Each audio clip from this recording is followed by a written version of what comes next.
Hey everybody, Barry here again. I want to start this off by saying this is not a sponsored video. Nobody sent me these parts for free. I'm just very excited about my new intercooler. So let's open it up together. So this came from eBay, and assuming I don't forget, I will put a screenshot of the seller. Again, this is not sponsored. Nobody sent me parts, whatever. But I did a lot of forum hopping, and with the 99-06 Silverados, people seem to really like the 31-inch wide. I think it's 11.5 high by 3-inch thick. Apparently it's supposed to fit behind the grill really, really well.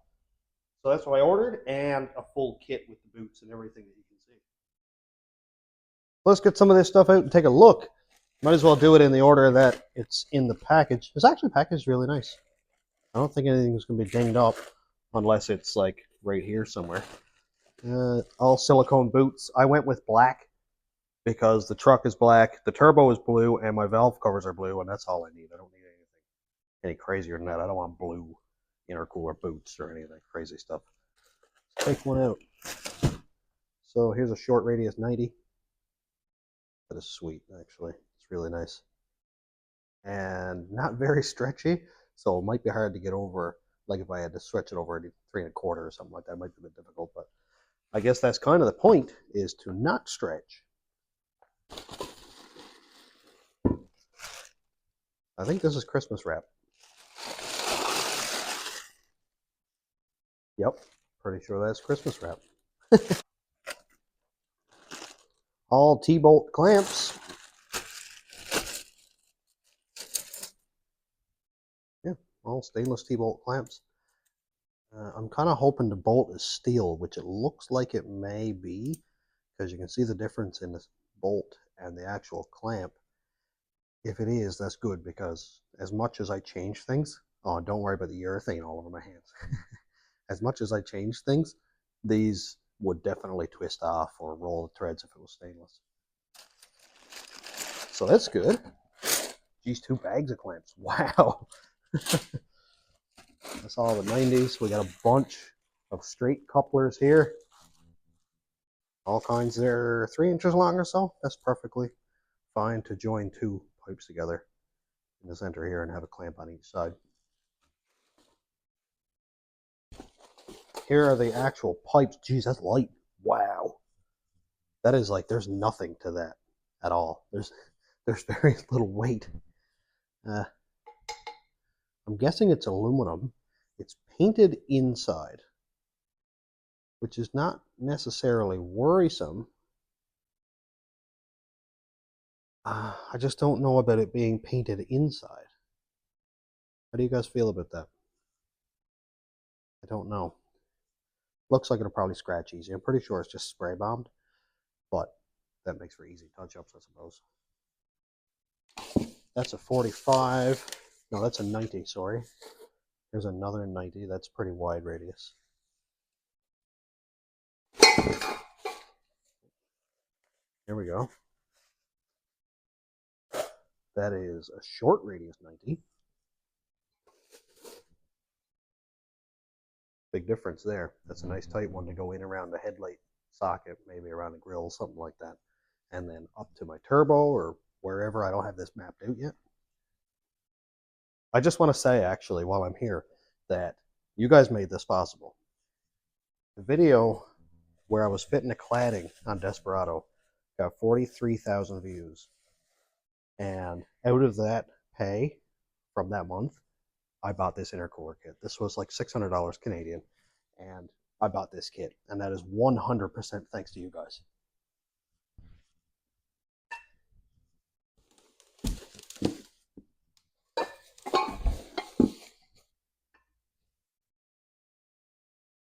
Some nice straight pieces. Again, they're painted inside.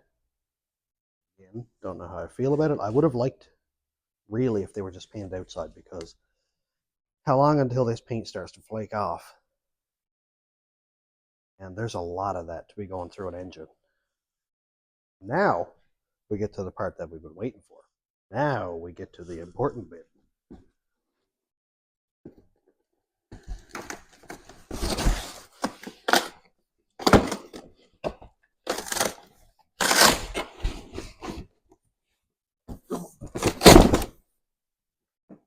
I'm a little bit upset that it didn't come with a sticker. I love stickers. Everybody loves stickers. I wouldn't even put it on my truck. I just put it on the toolbox, but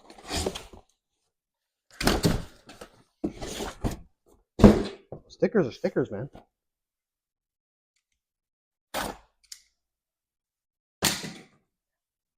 Let's look at this thing. All right, so it is an intercooler. That is a beefy boy. That's a big intercooler. So we got a little tiny bit of damage right here, probably from shipping and handling. I guess when you pay for shipping and handling, you kind of pay for shipping and mishandling. So things like this happen. Doesn't look like it was done through the box. It was on the bottom, and the box is absolutely fine, as you can see. So it looks like it might have been done by somebody, I don't know, whoever put it in the box, I guess. Which, again, is not a huge deal, because mount it that way. But I will give it a quick spray of paint so that I don't see it. That way, it doesn't exist. Other than that, it's nice. Nice. Look. Big tube and fin.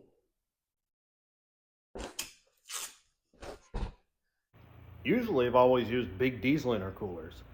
On the Rat Rod, I had one off of Power Stroke. In the Caravan, I had one off of maybe a Cummins. I can't remember. Duramax, actually, it was.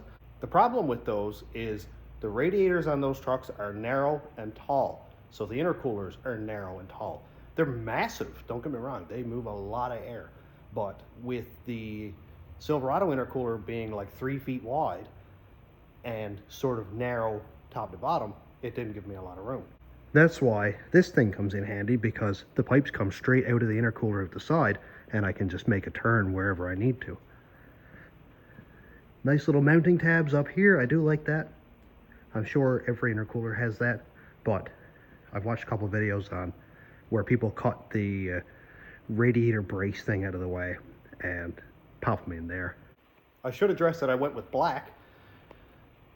I'm sure a lot of people want to show off their intercoolers, and I think that's absolutely cool. I think it's awesome that you show off your intercooler.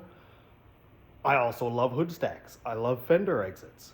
This is not the direction that I'm going with this truck at the moment. I can't say forever, because I might cut a 4-inch hole in the hood and have a little stacky stack coming out of it. But for right now, I like not sleeper necessarily, but just street.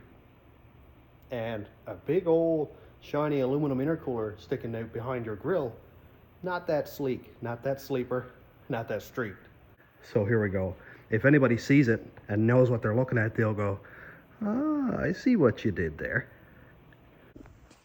I'm not sure if that intercooler is steel or aluminum. I'm sure it's aluminum.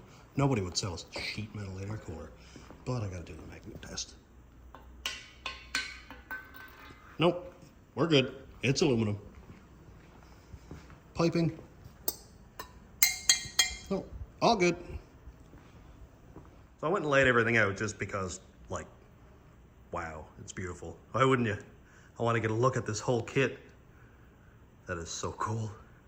So what do you guys think? After seeing it, what do you think? I've never had a new intercooler kit before. Never had a piping kit before. Never bought new silicone boots. I literally go to a scrapyard and take a 90-degree 3-inch elbow off of an old Ford Power Stroke, cut it off to the right length, and clamp it on with hose clamps. Never had this stuff before. Could never afford this stuff before. So I owe it all to you guys. I am so stoked, and I think that's going to make a huge difference to the build. It's not going to look quite as homemade. So I just want to do a quick unboxing and a little quick review and show you guys. I'll put the seller in the screenshot or something if I remember. So that's all for today. I can't wait to get this installed. That'll be a couple of weeks time, and we'll look at it then. So thanks for checking out the channel. Thanks to my YouTube members, patrons, and subscribers. If you want to check out my Patreon, it's patreon.com/stationroadratrods. YouTube members link is down here. And thanks for watching. Have a great day, everybody.